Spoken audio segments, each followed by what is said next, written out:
മലയാളത്തിലെ ഓൾറൗണ്ടർമാരിൽ ഒരാളാണ് പൃഥ്വിരാജ്. നന്ദനം എന്ന സിനിമയിലൂടെ കരിയർ തുടങ്ങിയ അദ്ദേഹം ഇന്ന് വിവിധ ഭാഷകളിൽ അഭിനയിക്കുന്ന ഒരു താരവും മലയാളത്തിലെ മികച്ച സംവിധായകരിൽ ഒരാളുമാണ്. മലയാളത്തിലെ ഏറ്റവും ചെലവേറിയ ചിത്രമായ എമ്പുരാന്റെ സംവിധായകനാണ് പൃഥ്വി. സിനിമ മാർച്ച് 27-ന് പ്രേക്ഷകർക്ക് മുന്നിലെത്തും. വിനീത് ശ്രീനിവാസന്റെ സംവിധാനത്തിൽ പുറത്തിറങ്ങിയ പ്രണവ് മോഹൻലാൽ ചിത്രം ഹൃദയത്തിൽ ഒരു ഗാനം പൃഥ്വിരാജ് ആലപിച്ചിരുന്നു. സാധാരണ ഒരു പാട്ടുപാടാൻ അത്ര താല്പര്യമില്ലാത്ത താൻ വളരെ ഇൻട്രസ്റ്റ് ആയിട്ടാണ് ഹൃദയത്തിൽ പാടിയതെന്ന് താരം പറയുന്നു.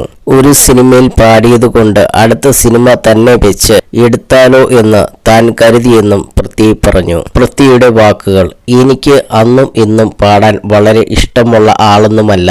ഒരു പാട്ട് റെക്കോർഡ് ചെയ്യുന്നത് ഒരുപാട് എൻജോയ് ചെയ്യുന്ന ആളല്ല ഞാൻ.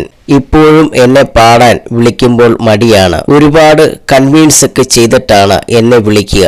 ഞാൻ ആകെ റെഡിയായി ചെന്ന് പാടിയത് വിനീത് ശ്രീനിവാസൻ വിളിച്ചപ്പോൾ മാത്രമാണ്. ഒന്നാമത്തെ കാരണം അത് നല്ല താല്പര്യം തോന്നി. പ്രണവിന് വേണ്ടി ഞാൻ പാടുന്നു. പിന്നെ ഒരു പാട്ടു പാടിയാൽ അടുത്ത പടം വിനീത് എന്നെ വെച്ച് എങ്ങാനും ചെയ്താലോ, പൃഥ്വിരാജ് പറഞ്ഞു. ദീപക് ദേവിന്റെ സംവിധാനത്തിൽ പുതിയ മുഖത്തിലാണ് പൃഥ്വി ആദ്യമായി പാടുന്നത്. എന്നാൽ തന്നെ ആദ്യമായി ഒരു പാട്ടു പാടാൻ വിളിച്ചത് വിദ്യാസാഗർ ആണെന്നും പൃഥ്വി പറഞ്ഞു.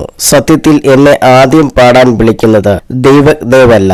എന്നെ ആദ്യമായി ഒരു പാട്ടു പാടാൻ വിളിക്കുന്നത് വിദ്യാസാഗറാണ്. രഞ്ജിത്ത് ഏട്ടന്റെ റോക്ക് ആൻഡ് റോൾ ആണ് എന്ന് തോന്നുന്നു സിനിമ. അന്ന് എനിക്ക് എന്തോ കാരണം കൊണ്ട് പോകാൻ പറ്റിയില്ല. സമയത്തിന്റെയോ ഡേറ്റിന്റെയോ പ്രശ്നം കാരണമാണ് ചെയ്യാൻ പറ്റാഞ്ഞത്, താരം പറഞ്ഞു.